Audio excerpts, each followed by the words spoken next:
our power, NUP, and everywhere. People power, our power, NUP, everywhere. Iyo, iyo, iyo, iyo, iyo, iyo,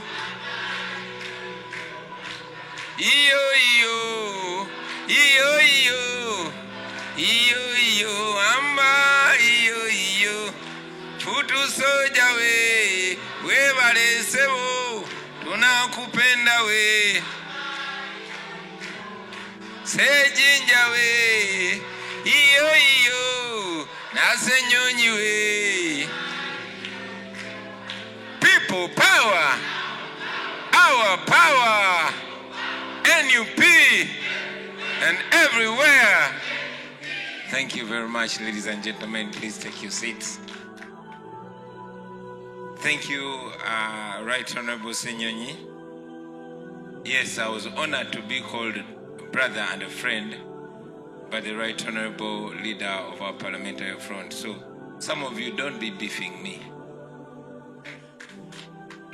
Our leadership, the diaspora leadership, under the able leadership of Dr. Kauma Daniel, and the entire executive, including our deputy leader, Comrade Leila Matasa, the chapter leaders, more particularly the leadership of the Boston chapter that is hosting us today and this entire weekend,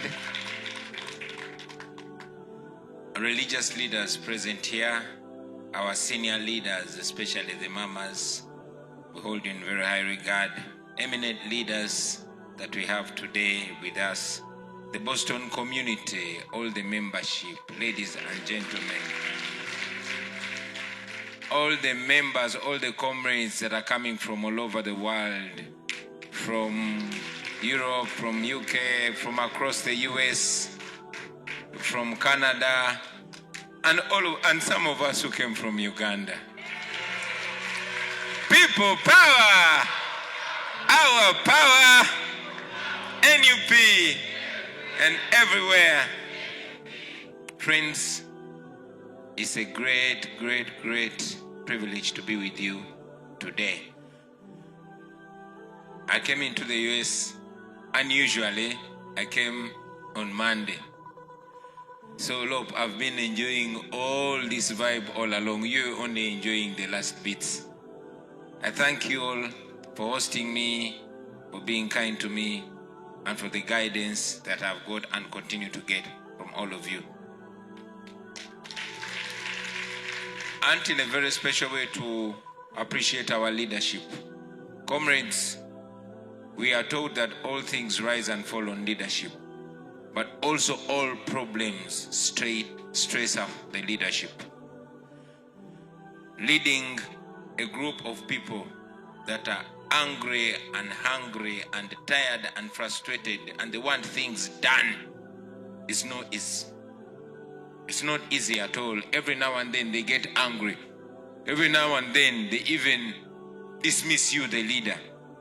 I've personally faced it, but I'm always encouraged by the story in the Bible. I mean, Moses was sent by God to lead the children of God out of captivity. And yes, it was clear they walked out of captivity, but it took them a whole 40 years to get to the promised land. But sometime after they got out of captivity and they were walking, they were tired, they were hungry and angry, and they turned to Moses and say, "Yo, Moses, at least in captivity we would eat, but we are not eating. Where are you taking us? Why don't you just take us back to our captivity at least?" And he couldn't. So imagine you're dealing with oppression, but you're also dealing with pressure from your comrades. So to all of you leaders from across the US and all over the world, we appreciate you, especially leading these comrades that are enlightened and they've tasted a little bit of freedom. It is not easy. Every now and then they are going to express themselves, and rightly so. And they're going to put you on pressure. I've also faced it. I'm in Uganda. And you'll find comrades like Taylor want you to operate like you are in France. Things have to be done. And it's their right. So you have to sit down to suppress your own emotion, to suppress the pressure that you go through. So I salute you, fellow leaders, for the work that you continue to do. Please don't get tired. It will be frustrating. It will be demoralizing. You're going to contemplate many times, even giving up. Because you are only sacrificing. You comrades are not being paid. We are only investing whatever we can invest. We are only sacrificing all we can sacrifice to ensure that we achieve a new Uganda. And sometimes what we have to sacrifice is our ego, is our emotion, is our tiredness, and soldier on. Maybe at the end of this struggle, we'll say, at such and such a time, I almost gave up. At such and such a time, I almost threw in the towel. But we'll be proud that we never gave up. Please know that your patience also inspires me, because I also get hot-headed many times. But looking at you leaders, I see that, yeah, we are in this and there's no reverse. We have to go all the way. So I appreciate you very, very much for the commitment, for the humbleness, and for being servant leaders. Let us do this because it's doable. I want to appreciate, most importantly, you who are not leaders but are committed. We have old women here. We have women like Jaja Maria, Jaja Masayans. She's always here whenever we come to give us the emotional support. We appreciate it. For me, it is something very important, and I'll tell you something. Unfortunately, I forgot my picture, and I will ask the leaders to help me pick it up from my room. I wanted to show off something very passionate, very special that I got. Something very, very special. Comrade Haman is going to help bring that picture. You see, every time I come to the diaspora, I'll bump into somebody, maybe a friend that I met in jail, maybe a friend that I was once working with at a washing bay, or a friend that I went to university with, or an elder that met me that was once my employee or something like that, and they'll give you reason why they left home. But they'll give you words of wisdom. These old women, she comes with a coin, she comes with $1, she comes with $5, $20, $100. She comes with an envelope, and there's no money. But there's a love letter there that you're going to read again and again and again, especially when you're scared or when you're worried. And that alone will motivate you. They come with rosaries. She gives you a rosary and tells you, wear this. She comes with an ornament or a bang and tells you, wear this. That keeps me going. But today, I got something even more special. See, there's this lady that knew not my father, but my grandfather. My grandfather died only a few days after I was born. He was a rebel. He was one of the people that were working closely with K.J.I. And he died in the war. He was killed. But before he was killed, he was a wanted man. When the Obote government decided to hunt everybody that was working with the rebels, and my grandfather was working closely with Andrew Takome K.J.I. So he disappeared. They destroyed all the homes. They looked for him. And the government put a bounty on his head. So the family, it was a big family, instructed all relatives to destroy every kind of photograph that has Joseph Walakira.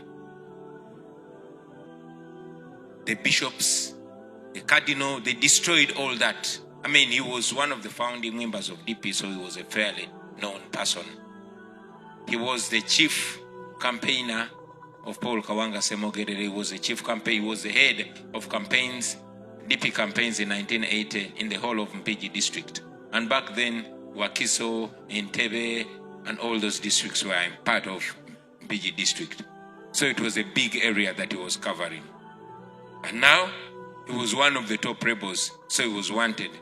And the family resolved to destroy all pictures of him so that they had no evidence of his likeliness. That's how we missed out on the face of my grandfather. I have a picture of my great-grandfather who died in 1946. But I have a picture of him. But none of us had a picture of Joseph Walakira. So this old woman came to me and told me, I have something special for you.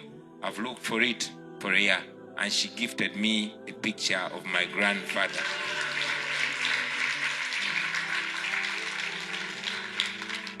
Now, this old woman has no idea what she did to me, how much motivation she did to me.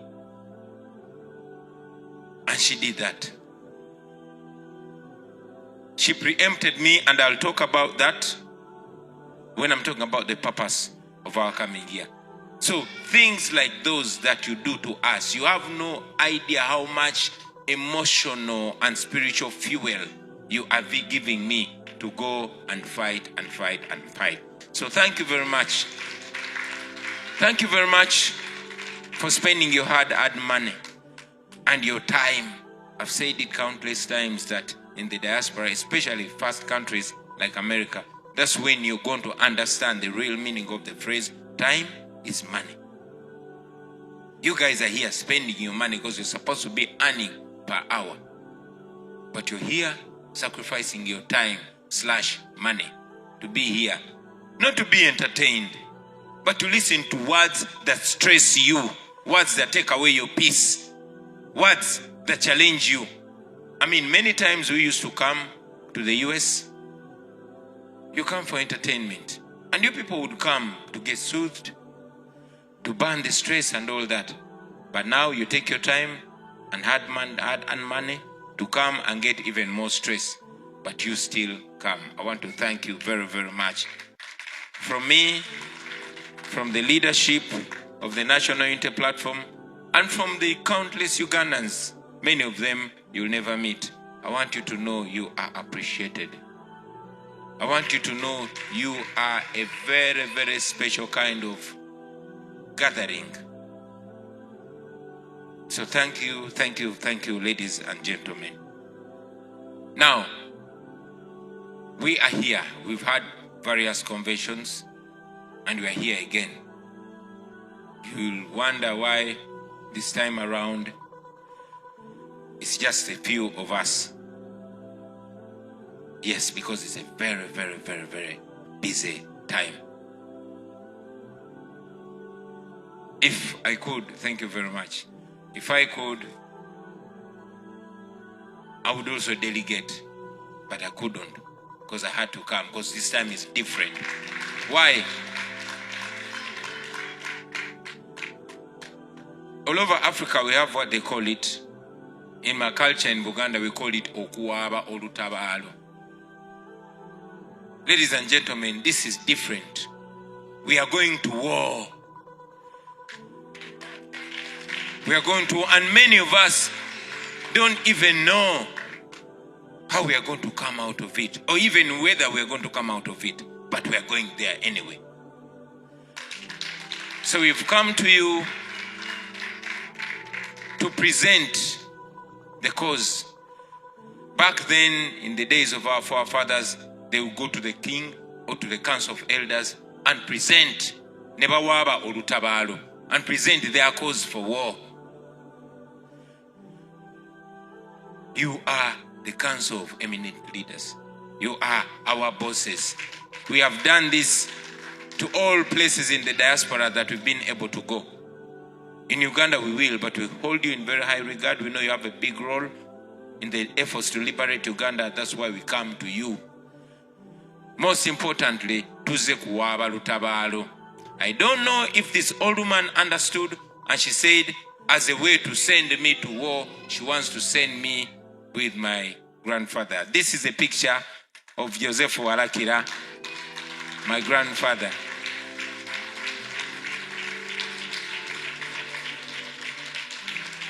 And this is the best gift I've gotten in a very, very, very, very long time. This woman knew my grandfather, and she is one of the few people who kept his picture. Even the family did not have this picture. And guess what? I'm the one who has it now.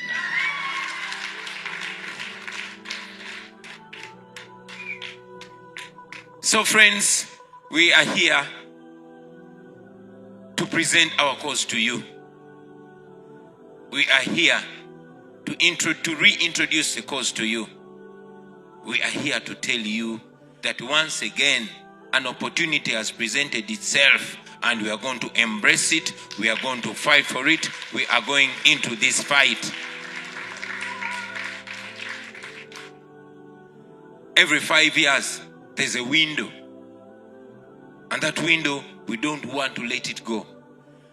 We want to use all options available. And there's an option now. So we present ourselves to you, ladies and gentlemen, first, to seek your endorsement, to seek your clearance, to seek your blessing in many, many different ways. I know that this, in many ways, is the last meeting. I mean, the last time I was here in the previous convention, I was here with Eddie Mutwe. He was excited. In fact, he even spoke English, for those of you who are not here.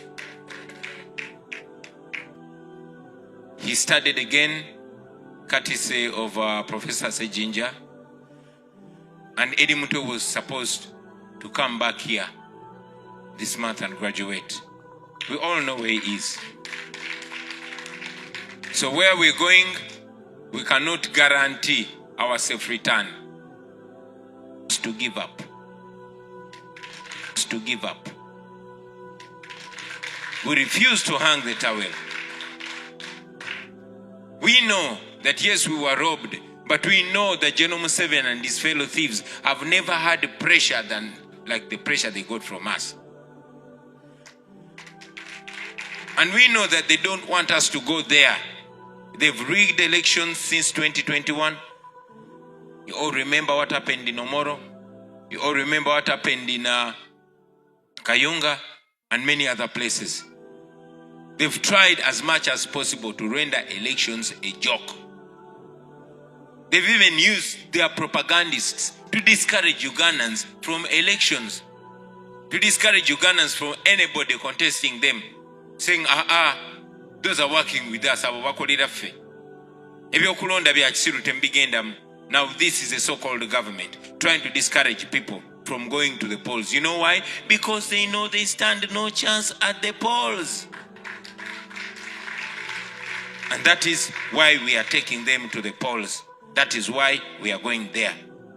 We are going there because we refuse to give up on a dream. Now what dream is that? Why are we even doing it? Why are we risking our lives? Why are our friends in prison but we still go as if everything is okay? Why are our friends being killed but we still going? Why are our friends who are women being raped and men sodomized but we are still going? What is that we are fighting for? We say we want to remove Museveni. And then what? Because some people think we're just a group of angry young people. They think we're just a group of power-hungry people. They think we're just hateful of Museveni. So they ask, we are all tired of the status quo. We're all tired of Museveni. But then what? What next? Friends, I always want to again and again and again reiterate this. So I make it clear that our fight is not just about hating Museveni. Yes, okay, for me, I don't like the guy, honestly. But not everybody hates him. Many people respect him, like I used to do. And it's not just hate for Museveni or wanting him to go. Our struggle, our fight is anchored on thoughts, on imaginations, on dreams, on, you can call them fantasies, but we know these things are not rocket science.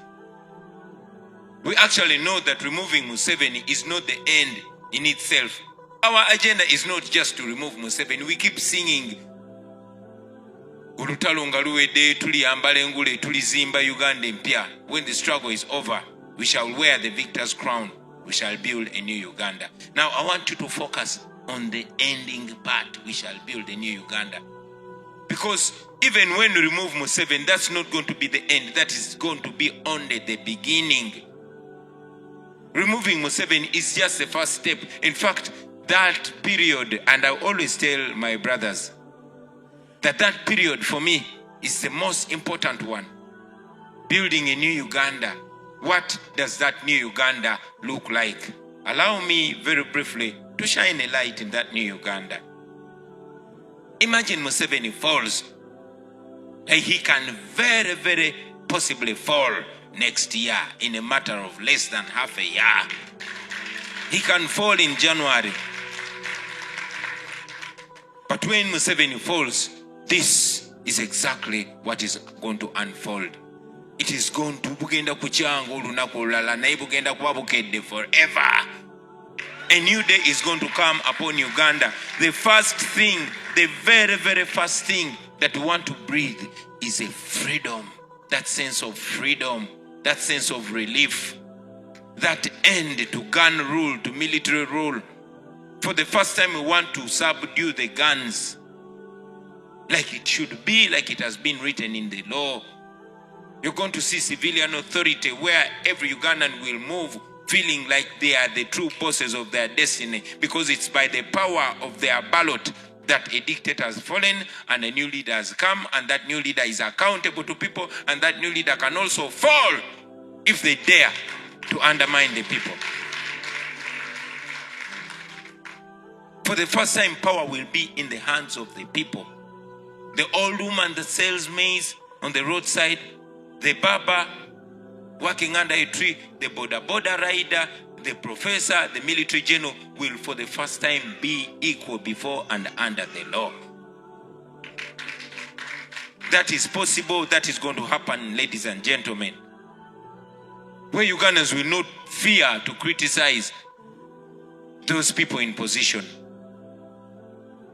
Where we are going to see the real meaning of good governance. And good governance is not being led by, a rocket science person, but being led by a person that has full respect and human dignity for the citizens. When Museveni falls, ladies and gentlemen, we are going to experience the real meaning of rule of law. Total end of impunity. That is our dream. That is what we imagine. That is exactly what's going to happen. Where we shall be full human beings.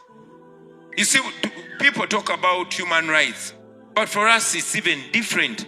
We are actually fighting for the right to be human beings, to have full human dignity, to have the right to think and imagine like men and women, to have full human rights. That is what we believe. That is what we want to get. We want to return democracy.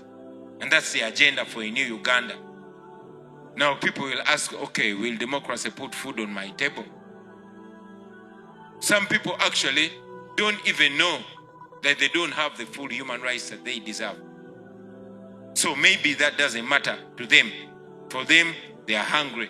For them, they would rather be in a country that doesn't respect human rights but has functioning hospitals. Because you have even functional dictatorships. Ours is a dictatorship, and it's a failed dictatorship. So yes, much as we promise them good governance, respect for human rights and constitutionalism and democracy and everything, some other man or woman from Bupa Dengo who has never been to court, for them their concern is their health. He has lost his sister, and in a village, even once in a while, somebody dies just because in the battle of delivery.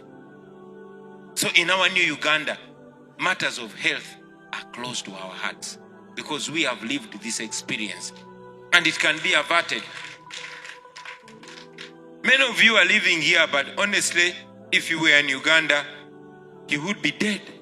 I have a sister from Minnesota who beat cancer. If you are in Uganda, so we should revert that. It is not rocket science. These things that we are talking about, we are not imagining them. We have had numerous conferences because this problem has been there for a long time. And developing countries have met and they've discussed. Smart people, well-educated people, knowledgeable people have put proposals on tables. And resolutions have been made to just do as simple as raise the health budget to 15%. And you won't see children dying to the tune of 300 like we use in Uganda. 300 children die every day.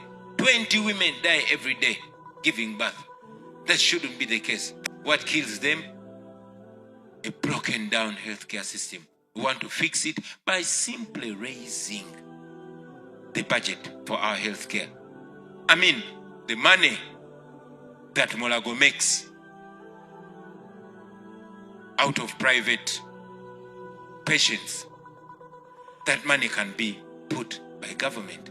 Instead, it's being given to RDCs, it's being given to ghetto youth to beat whoever does not believe in Museveni. We can fix that. We are going to fix that. We can fix our healthcare system.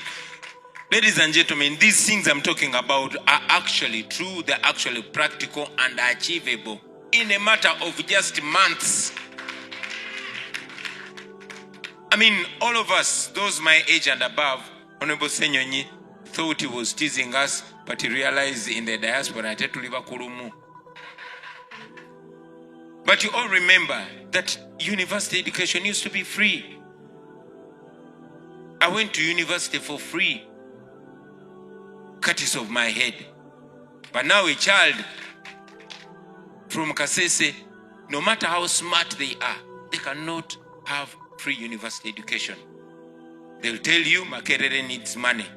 When you ask Makerere, okay, you're charging students, how much money does the university make? They'll tell you 100 million shillings. So if the government could provide that 100 million shillings to Makerere University, we would once again have free university education for our smart children in Makerere University. But look at this before you even clap. Museveni uses 3 billion shillings every day. Every day. And the days when he even does not know that day has passed because he has blacked out. But that money goes. It would be funny if it wasn't sad. He has a budget of 1 trillion shillings. 1 trillion shillings. Just 10% of that money. Get it off. Give it to Makerere University. No more charging students at campus. Why is that impossible, for God's sake?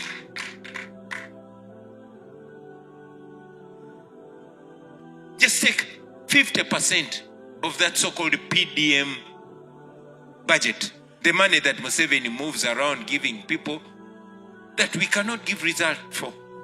Put only 50%. 50%, 500 billion. Put it in the education sector and ensure that there's universal tertiary institution across the country. Make all universities free. It is achievable. Why is it so hard? It can only be hard because the person in power does not want smart people. Because the person in power wants people from a certain section to be educated. Because he's practicing, I don't know, but if I was still in the ghetto, I would call it education apartheid. For only the few people. You're not going to find no ghetto child making it to education. You'll hustle, sell your maize, go fish to ensure you take your child through primary and education. Back then, you would think that if a child is committed and, intelligent, they would make it to education and the nation would benefit. Not anymore. We want to bring that back. We are going to bring that back.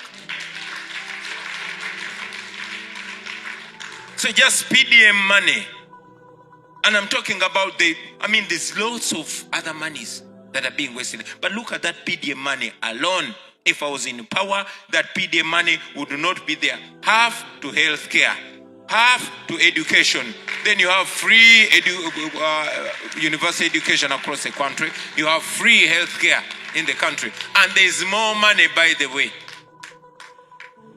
So that is doable. I want any professor to come and tell me that doesn't work. These are simple things that the likes of Ibrahim Traore's are doing, and they're helping their countries. These are the things. I know Idi Amin had his problems, but these are the things that people like Idi Amin did.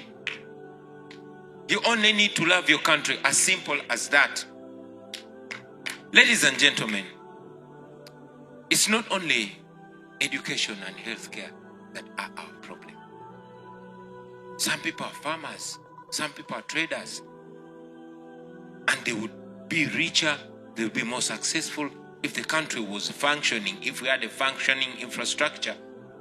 You all know that once upon a time there was a train going to Kasese, going to northern Uganda, going to west. We would have inland flights from Kampala, Fort Portal, Kampala, Arua, Kampala, Kisoro. We don't have that anymore because the infrastructure is dead. Look at our roads. They're not only death traps, but they have strangled our economy completely. Recently, and our First Lady talked about it yesterday, we had Anita Amongo, the chief thief, complaining about our roads. Somebody's asking what happened to our expensive car. But these roads, ladies and gentlemen, can also be fixed.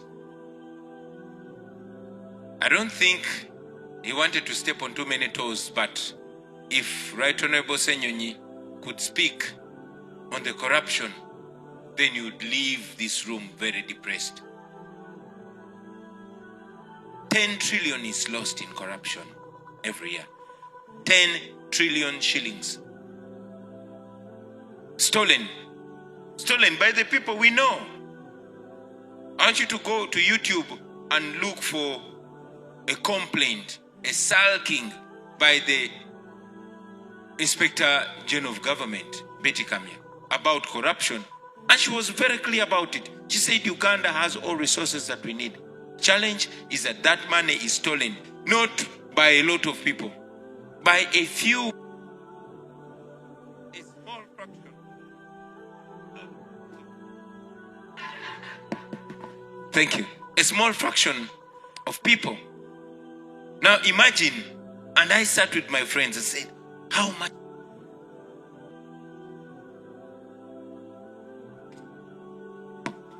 Maybe I'll have another microphone in the meantime. Now that money can do just so much. Let me give you this picture. Uganda has a total of 36,000 square kilometers of road network. Even going by these rates, the exaggerated rates, you know, the road building rates in Uganda are way higher than anywhere in the world. No wonder we have the most expensive road in the world. In the world,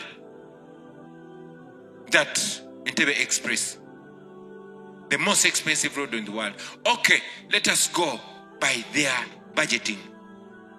With that 10 trillion that's lost every year, it is projected that in just a matter of 3 years, if we ensure that that bottomless hole that is taking our money is covered, that money can fix our road network, our entire road network, in 3 years. If there was political will by the leaders that are in charge of a country.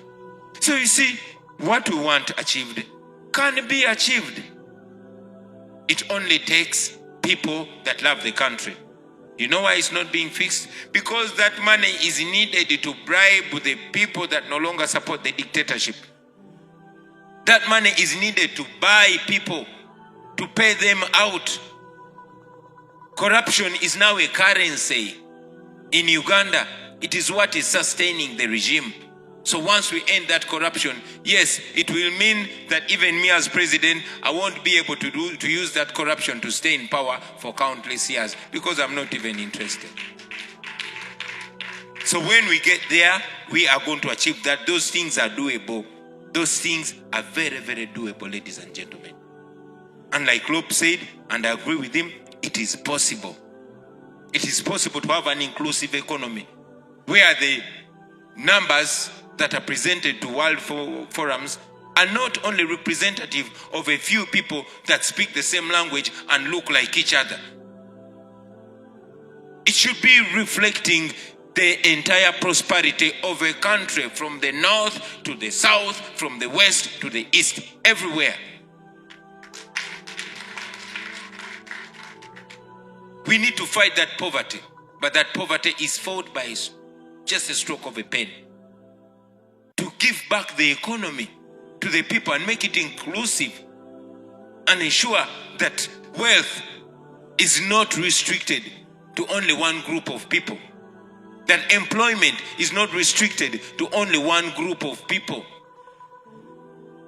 To ensure that people have back the things that used to make them rich. Many of you here were educated on coffee money. But you saw what they did to coffee. Same thing they did to cotton. Same thing they did to tobacco. Same thing they did to vanilla. And now, even the lakes have been taken over. So we want to give back the economy to the people. And we are going to do that. We are going to do that. Our country is rich. And that wealth is going to belong to Ugandans. Today, I was in South Africa. And I was intrigued by a presentation by Honorable Nsamba from Kasanda. Honorable Nsamba comes from Kasanda. You all know Uganda exports gold in large amounts. We export up to $3 billion worth of gold from Uganda. Did you know that? $3 billion worth. $1 billion, not billion shillings. We sell gold worth $3 billion every year. In Uganda, 40% of that gold comes from Kasanda. In Kasanda district, there is no single tarmac road where 40% of $3 billion comes from. I'm not going to talk about their hospitals, their health cares, their health centers. I'm not going to talk about their schools. There's no single tarmac road in Kasanda. Okay? All the places, all the lands where gold was discovered were taken over by the Museveni family exclusively. If it's not Museveni, it's Janet Museveni. If it's not Janet Museveni, it is this alcoholic. If it's not, it is Sodo. If it's not, it is Saleh. That is how it is. Okay? The gold business is for General Museveni's family. And I'm sure you people are informed. You know that recently the biggest deposit of gold was discovered in Uganda, which can transform our country radically. I am glad many of us are still relatively young and are still available there. Museveni will not take that money. That money belongs to people of Uganda. And these are things that I want you to teach everybody. These are conversations that I want to request you to have even when you're catching a drink, so that Ugandans, wherever they know that they are rich. Friends, we are rich. We are wealthy. All we have to do is to go and fight for that, our wealth, and get it back, and ensure that it does not go to individuals, but it goes to benefit our posterity.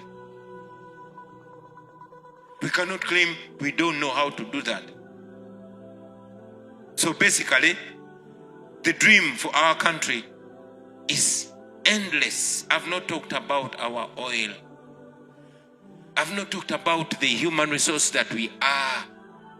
The youngest population, the most enterprising population, scattered all over the world, having gained the skills and knowledge and connections. Just imagine what we can do to our country. Just imagine once Museveni is falling down and you see planes jetting in from the US, jetting in from Europe, jetting in from Canada, from Arab countries, going back home. Just imagine how we can turn that country upside down. I want us to have that faith. I want us to be dreaming of that every day. Every day. And it's possible and it's going to be done. Honorable Senyonya said it, and I agree 100%. It is possible. It has been done before. We've seen it before. It's not rocket science. We're not reinventing the wheel. We are just polishing it off, removing the thieves, and of course, confiscating whatever they stole.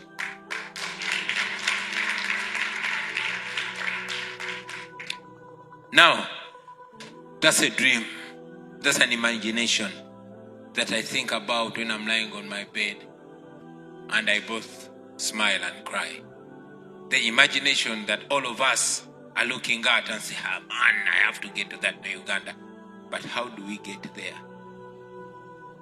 It's very important. Maybe that's part of the reason why we meet. That's why we must burn the midnight candle. In my own view, there are different ways. But in my view, there are two main ways. One, by violence, by force, by fire, and by democracy. Yes, I know when you talk about the easy way, many people clap. Clap, clap, clap. Those who believe in violence, clap. It's okay. It's okay. But I will disappoint you that we chose not to take the violent way. And I talked about in Canada. I told them we can choose to pick guns and beat the hell out of these idiots. We can. We are young. We are strong. We are more exposed. We have nothing to lose apart from our chains. We are smarter than those guys. Okay? Some of us come from areas that are strategically located. When Museveni was fighting, he came to our home. He came to our homes. It's our fathers and mothers that were taking him across. For us, that's where we fetch water. We know where the river is. We know. So we can choose to use violence because that's the easy way. But to choose not. Why? Because violence will only perpetuate violence. Violence has its own problems. It will give us a sense of entitlement. Now what are you saying to me when I lost my friend fighting? I mean, it is this gun that gave me this power, not you, the people. So I owe it to this gun. And so on and so forth. That is why we chose not to go violent. When you go violent, I mean, Echagulanyi will come to you and say, I liberated you. Sabalwanyi and all that. So we come to you to tell you that, friends, this is not about any of us. Not the one leading us at that particular time. Not the members. It is everybody. Number one, it is moral that we can speak about it publicly, even with foreigners, and they will respect us. It is decent because that's the acceptable way. And also, very importantly, it does not empower one person or one group. It empowers the population. And once and for all, it defeats the guns and empowers the people. So that's why we chose to go the long way. It is painful, it is annoying, it is frustrating, but it works. And when it works permanently. We chose to go that way because we want to do it painfully, but finally, for ourselves and for the generations to come. That's why, ladies and gentlemen, we choose to go democratic. General Museveni has spent the last 40 years stockpiling weapons, all our taxpayers' money buying weapons and readying himself for his fellow violent people. No wonder he has been able to subdue those that took him on in the language that he understands best, violent. No wonder he prized himself to be the master of violence until God inspired us to go a different way that he has no chance in. He cannot come here and debate me out. He cannot say I am lying. No. He cannot say he's not a corrupt person or a chief priest of corruption. He cannot say he is outdated. He cannot challenge us in that way. And also God brought a situation that majority of the people of Uganda now clearly want change. They're not even his generation. So he stands no chance. That's why we decided to use our biggest weapon. And we happen to find ourselves in a situation that our weapon is the moral weapon. Our weapon is where the law sides. Our weapon is what is acceptable by history. Our weapon is what is acceptable by the people and by God. So here we are, ladies and gentlemen. That is our major justification of taking on General Museveni in the protest vote of 2026. And that is the reason why we come to you to tell you, ladies and gentlemen, that we are going to the polls. For me, who you see here, I am glad and proud to inform you that I've already been endorsed by the National Unity Platform. Yes, ladies and gentlemen, kino kanchibagambe mu Luganda nze bampadde dda kaadi. Yenza ina kaadi. I've already been endorsed by the National Unity Platform. And the guy you see before you is leading the charge to take on Museveni and defeat him at the polls.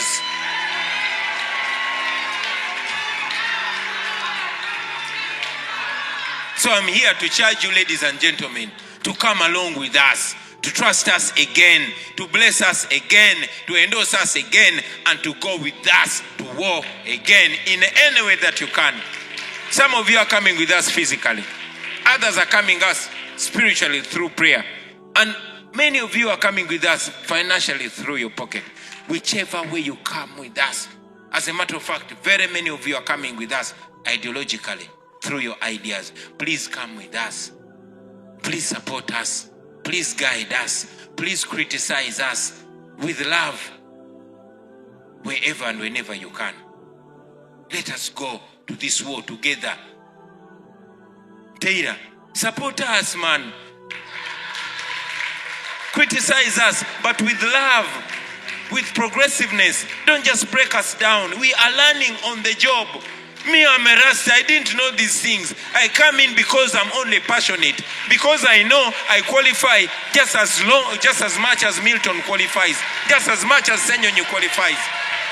So, support us. Don't just water us down. There's so much to criticize about us. Friends, there's so much to criticize about me. I've not even mastered how to walk like a gentleman. So if you're looking for our weaknesses, we have many. We are not perfect people. I've never presented myself as a perfect man. Maybe if you mean perfect man is a person that falls and refuses to remain down and walks, maybe that. But support us, embrace us, give us energy, give us confidence. Let's go into this fight together.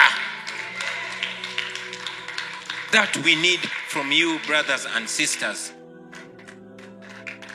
For us, we can only promise not to give up. We can only promise to continue going in. We are going into this election. I'm not going alone. We're not intending just to change the president. We want to change right from down. Like I said earlier on, we say, when the struggle is over, we shall wear the victor's crown. Wearing the victor's crown is not the first step. It's not the last step. That's just the first step. We shall go on to build a new Uganda. That is why we are trying to find leaders. I always like to say, find a Kyagulanyi at every level. We're trying to find the Kyagulanyis as councillors, Kyagulanyis as mayors, Kyagulanyis as... And it's possible. We found a Kyagulanyi who went to parliament only that he has better English. You have seen what he has done to people. Am I lying? So we are trying to find those leaders at all levels. And this is our opportunity to do it. So So support us to have leaders at all levels. We vote for them, we win together, and we uproot Musevenism. We are not only fighting Museveni, we are also fighting Musevenism. Me, I am taking on Museveni. Everybody else, the Musevenism. And together we uproot it, and Uganda will change permanently. So ladies and gentlemen, that is our main agenda. We want to build a new Uganda. Finally, I want to talk about your role. I know our children are already here and I don't want to take so much of their time. But why then do I come to you? I could have written you emails. We could have sent people. We could have even ignored the diaspora altogether because the fight is in Uganda. Very few of you are flying back to Uganda to vote. Why then do we come to you? We come to you because you are very important Ugandans. You people influence so much in Uganda. And historically, all liberation efforts have been moved by those in the diaspora. You do so much. And among the things I request of you, comrades, I request for your attention. I know 2021 was a heartbreak. It was a disappointment. That's what Museveni wanted. Please keep your hope alive. Please don't stay down. Don't stay down. Let us fight on. I always give this analogy as a boxer. I know that you might be fighting in the ring with the son of the owner of the club. And even when you beat him, they'll declare him winner and give him the belt. And the following year he's going to be swagging around and claiming he is the champion. And you'll be there. And you say, who else want to fight me? You know you beat him last time. Are you going to leave it and say, let him just go? No, you're going to go back. This time you want to knock him down so that instead of raising his hand, they will raise the leg and declare him winner. So that is what we are going for because we refuse to give up. All was not lost in 2021 because we managed to strip Museveni of the legitimacy that he was using to lie to the whole world. We also were able to get out of so much hardship, to get some of our leaders there, leaders like Honorable Senyonyi here and many others who have continued to keep our hope burning. Let us do it this time and do it even more massively. So we request for your attention. Be present in these matters. Please don't leave it to us. Be present. Be engaged. Be angry. Be anxious. We request for your attention and we also ask you to gun up the attention of the world because democracy dies in the dark. We die in the dark. The attention that you gave when I was abducted in Arua kept me alive. So I request that that attention keeps alive and burning. I want to request also your involvement. Please be involved in any way that you can. Please, please, please be involved. Support us in any way possible. Does not have to be just financially, but those that can, you know that there's every effort to impoverish us back at home. You've been following. And we are not supported by any government. Museveni's regime wants to present us as agents of the West, as foreign agents. Maybe because he thinks all Ugandans that leave the country have become foreigners. So please support us wherever and whenever you come. We need ideas from you. I'm so thankful to comrades like Dr. Milton Alimadi here and many of you here who keep sharing ideas. Those ideas are very, very, very helpful. For us, many of us are learning on the job. And I like it when I stand confidently and communicate that, yes, in many times the credit comes to me and I enjoy it while it lasts. But the real truth, it is geniuses like these that share their knowledge, which knowledge we in turn break down and send out to people. So share your ideas with us. Sharpen us, and we shall not let you down. Also, pray for us. Pray for us. Prayer works. Pray for us. Please. Jaja Maria, mutusabire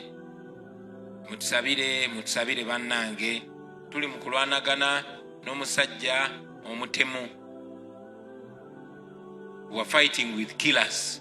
We are fighting with murderers. Desperate people. They have no future. Their future is already behind them. So they are dangerous. They are scared to the teeth. They come to us with all manner of weapons. We only go with the grace of God. And somehow we come back alive and well. So please don't stop praying for us. We need it, and we need it so much. Of course we need finances. Sometimes it makes me shy to even ask for financial support from you because you're already doing too much. But whenever and wherever you can, please support us. Support the efforts back home. And then there's this other request that I want to request of you, comrades.